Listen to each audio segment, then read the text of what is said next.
4 দিন পর জলদস্যুদের কবল থেকে প্রাণে বেঁচে ফিরলেন অপহৃত ১৯ জেলে। বিকেলে কুতুবদিয়ার ঘাটে এসে পৌঁছালে আবেগঘন পরিবেশ তৈরি হয়। এ সময় নিজেদের দুঃসহ অভিজ্ঞতার কথা বর্ণনা করেন জেলেরা।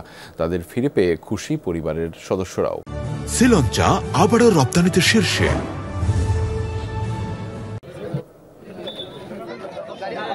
রোববার বিকেলে কুতুবদিয়ার উত্তর ধুরুং আকবর আলী ঘাটে এসে পৌঁছান ১৯ জেলে। জানান জলদস্যুদের কবলে পড়ার পর থেকে 4 দিনের ভয়াবহ অভিজ্ঞতার কথা। মধ্য সাগরে তাদের ছেড়ে দেওয়ার পর আরেকটি ট্রলার গিয়ে তীরে নিয়ে আসে।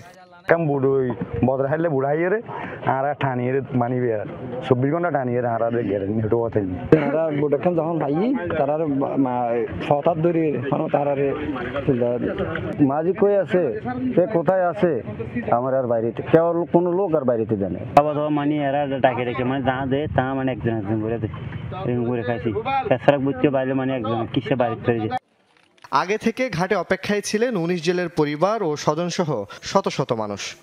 হালিয়া রাখিয়া আজ ফজরের মাঝে খবর পাই তো আলাদা আর শান্তি হয়েছে। 4 দিন সাজাত হয়েছে, অনেকদিন বাড়িঘরের মধ্যে রান্না বান্না কিছু ছিল না, সব কান্নাকাটির মধ্যে ব্যস্ততা দিন পাস করছিলাম।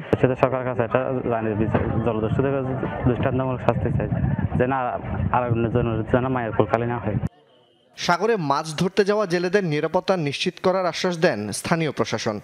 নৌবাহিনী, বাংলাদেশ পুলিশ, কোস্টগার্ড সকলে মিলে আমরা বসে আরো আমরা এটা নিয়ে আরো আশা করি ভালো কিছু করার জন্য আমরা যেন নিরাপত্তা দিতে পারি জেলেদেরকে সেই ব্যবস্থা নেব আমরা। গেল বৃহস্পতিবার ভোরে মহেশখালী সোনাদিয়ায় অস্ত্রের মুখে ট্রলার সহ ১৯ জেলেকে ধরে নিয়ে যায় জলদস্যুরা। এ সময় তাদের গুলিতে প্রাণ হারান ট্রলারটির মাঝি মোকাররম। এদের সবার বাড়ি কুতুবদিয়া। জুবায়েদ ইবনে শাহাদাত, যমুনা নিউজ। বিস্তারিত আরও জানাতে চাই, সেটি জানাতে আমাদের সাথে যুক্ত রয়েছেন সহকর্মী এহসান আল কুতুবী। তার মাধ্যমে জানাবো এই খবরের বিস্তারিত। এহসান, জেলে ও তাদের পরিবারের সদস্যরা কি বলছেন? নিশ্চয়ই তাদের সাথে আরও বিস্তারিত কথা হয়েছে।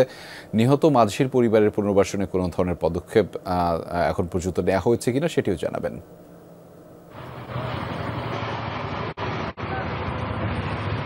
রেজা, প্রথমে বলতে চাই দুটি সুখ একসাথে, অর্থাৎ একটি হচ্ছে আনন্দের সুখ আর হারানোর সুখ। আমি যেই বাড়িতে আছি এটি হচ্ছে ট্রলার যে মাঝি মোকাররম যিনি নিহত হয়েছেন ডাকাতির গুলিতে, তার বাড়িতে আছি। তার ছোট ছোট 5টি মেয়ে, একটি 5 মাসের একটি ছেলে আছে। তো তাদের পরিবার আসলে আজকে 4 দিন ধরে রান্না হচ্ছে না, এমন অবস্থায় খুব শোকাহত অবস্থায় আছে পরিবার এবং পাশাপাশি এলাকাবাসী। আর আরেকটা হচ্ছে আজকে যেহেতু ১৯ জেলে কুতুবদিয়ার তন্মধ্যে 18 জন এবং একজন হচ্ছে বাহিরের, তাদেরকে উদ্ধারের পর তাদের পরিবারের মাঝে যে আনন্দ উল্লাস সেটি আমরা দেখেছি।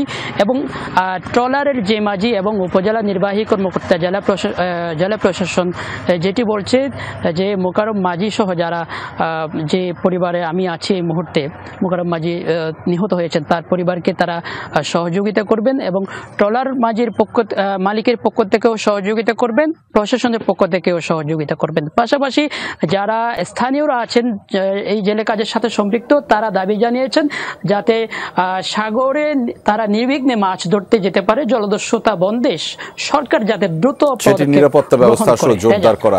সেই খবরই আপনার মাধ্যমে জানছিলাম। ধন্যবাদ এহসান আল কুতুবী আমাদের সাথে যুক্ত হওয়ার জন্য।